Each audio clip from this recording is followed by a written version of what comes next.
Huminahon lang po tayo. Kahit ito matanda.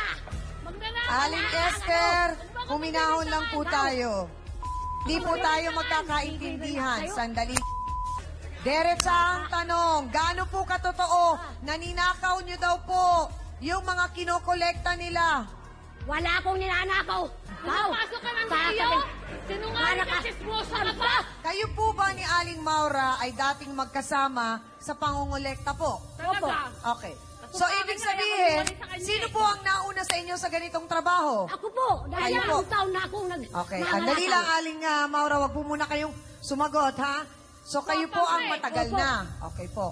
So, may usapan po ba kayo sa kung ito, dito, teritoryo, ito, nito, ito, wag dadaanan? Sumisira sa usapan eh. May usapan daw po kayo. Sumisira Dahil sa ang usapan. akin, Sumisira pag ka suki ko, sa usapan. suki ko. Pag sa Ayos kanya ka. ka, ikabago-bago lang yung pagkatapos sasabihin sa akin magnanako ako. Sandali lang, Hindi ako Aling papayag. Maura. So, malinaw, sinabi ninyo na suki ninyo, siya ang nangaagaw o kayo? Siya! Siya! Magagaw siya! Sa pagbibintangan niya ako, nagnako ako ng kanyang talatang yero at saka ano. Oh, sa salamat Bakal. naman eh. Hawak mo na Bakal. eh. Pero Ay. may naging insidente na po, hinabol niya kayo dahil sinakay niyo sa kariton yung mga ibang nakuha Ibinigay niya. sa akin yung Ano kalakal na binigay? Iniwan lang namin yan. Wala Hindi ako. mo kinuha. Kadami nang nangangalakal ako Binigay ko pagbibintangan mo. talaga. Talaga. Sa akin. Talaga. Ikaw lang. Sino po ang kumuha ng tsinelas? Siya. Ewan ko dyan sa piscina na yan. Ala, siya. Anong tsinelas? Ah, siya Ay, naman. ako? Oo, Magkano sa ng tsinelas? Oo. Ang tsinelas ng may tsinelas? Ikaw ang kumuha. Ikaw, Nasa magkakama pa ng laman ng may laman. Nasa Eh, bahay mo marunong mga mahiya. tsinelas. Ano po yun? Mag-aagaw? Okay, sandali po. Ano pong mag-aagaw ng ano po? Nang ano? Ano yung nagawa ko? Laman! Sino po yun? Ano po yung sinasabi niyo yun, Aling Esther? Naririnig ko lang yan sa Yo, mga sa narinig bahay mo. mo. Ah! Ah! Ang katandaan ko nito ay paglalaban ko. Matanda ka na. Okay po. Sino po yung sinasabing ang nagkaagawan ng laman? Kaninong laman ang inagaw ng kung sino? Ano naman hinahanap sa'yo? Hamon? Hindi ba? Ay, Hinahanap mo klase mo? Nakakalakal mo hamon? Anong laman yan? Laman ng bag? Laman ng wallet? Laman ng ano? Alam mukha mo. Ayun, hotdog raw. Oh, Sabi hotdog. nila. Oh, di ba sabi nila mga kapitbahay? Hotdog. Hindi, hotdog. Eh, Sabi mo agad. Ikaw. Hiya ka. Paano ba kasi ikaw di nakakain ng hotdog? Ay, kahit kaya nga. Hindi. ito. Okay, okay. Sasawsaw Ang eh. sabi po ninyo, Aling Esther, matagal na kayo dyan sa trabaho na yan. Sabi po ninyo, may nakaaway na po ba kayo dyan dati pa o si Aling Maura lang? Si Aling Maura lang. Ay, siya lang. Mas marami Naku. kaaway siya nga. Mas marami Si siyang Aling kaaway. Maura lang. Oh, Wala nang iba. Mas marami siyang kaaway. Bakit? Kaaway.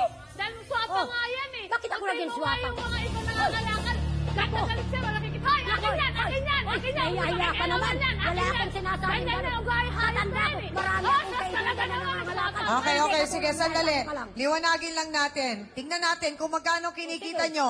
Aling Maura, magkano po ang nakukuha nyo kada araw? Napakaswerte ko pag nakukuha ko ng kalakal, pag hindi niya ninanak at pinakikialaman, Ako. kumakulang po ng 500. Ay, Jesus. Ah, malaki. Kada araw. Ikayo po, Ha? kada araw, magkano po? Magkano na to? Malaki yan eh. Kasi magnanakaw yan.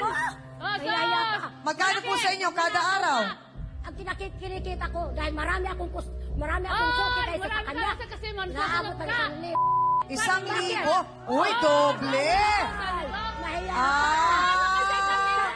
Magnanakaw. Kaya naman pala talagang sinasabi nga nila, eh, may pera talaga. Kahit nasa basura. Mans. Wala ka. Oo, nakakagulat. Ganun pala kalaki. Okay, nakaisip na ako ng bagong racket. Yes, ate, go.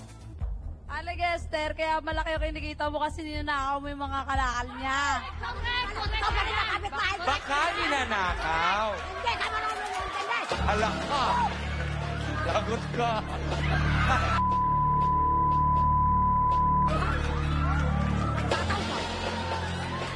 Nagtatanong lang po siya, Nay. Huwag po kayo magalit sa kanya.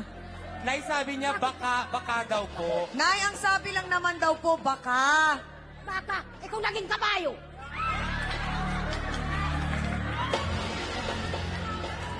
Sir!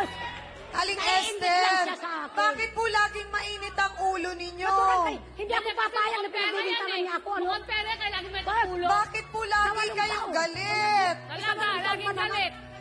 Dahil talaga naman. Ako magnanakaw ng kalakal. Magnanakaw ka talaga. Nako, doktora.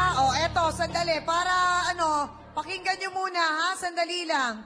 Doktora, yung pagiging mainitin ng ulo, magagalitin, parang salubong lagi ang kilay. Yung kapaligiran po ba, yung po bang kapag kaganito, yung kinalalagyan o yung kinaluluguran, may kinalaman po yun sa pagiging mainitin ng ulo ng isang tao, magagalitin, palaaway. May kinalaman po yun, doktora. Ay, totoo yan, Chang. Meron tayong tinatawag na social cognitive theory. Ito yung sinasabi na kung ano ang nakikita natin sa ating kapaligiran, doon tayo natututo. So kung meron tayong nakikita na nagsasalita ng hindi maganda, gumagawa ng mga bagay na katulad ng pagnanakaw, o kaya naman palagi may mga nag-aaway, na-absorb natin yon. Kasi once na nakita yon, napaka-resilient na isang tao na gagawin kung ano nakikita nila. Kaya magulat ka na lang na kahit nasabihin mo matino kang tao, pero dahil sa palagi na constant na routine na nakikita mo araw-araw itong mga bagay ito, na-absorb mo. So dapat marunong kang ilabas din kung ano yung mga galit na yun sa pamamaraan ng tama, ito-channel mo ng tama. Salamat, Dr. Camille. O para makapahinga muna si Aling Maura at Esther, Hans, boto muna mga kasawsawan. Oh, mga kapatid, ako tayo na ngayon ang may tsansang mag-ingay. Abay, narinig na natin ang kwento. Parehong nagpaparatangan na hindi sumusunod sa pinag-usapan. Parehong nagbabatuhan na ninanakaw ang kalakal ng isa't isa. Abay, kanino kayo higit na naniniwala sa puntong ito, ha? Botohan tayo, mga kapatid. Pula o puti. Taas ang mga placards. Go! Ayan, ingay pa! Sige!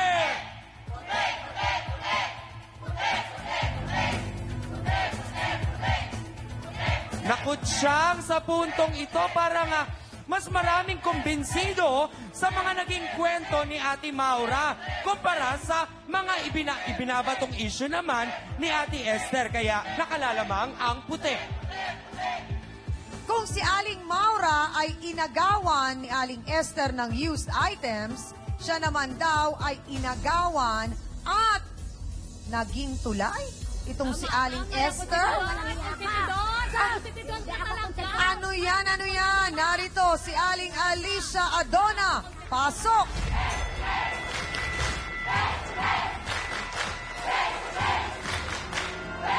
Aling Alicia, paano po nangyaring naging tulay ng inagaw o pang-aagaw itong si Aling Esther?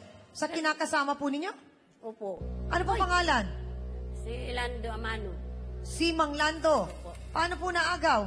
Kasi po yung manugang niya, binubugaw niya. Kasawa niya yung ano. Hindi lang kalakal. Pati sa lang kalakal, ma'am. Pati pa ba ako? Iadamay niyo. Panang anak ni Aling Esther. Dito, yung manugang niya, walang asawa, nakakulong.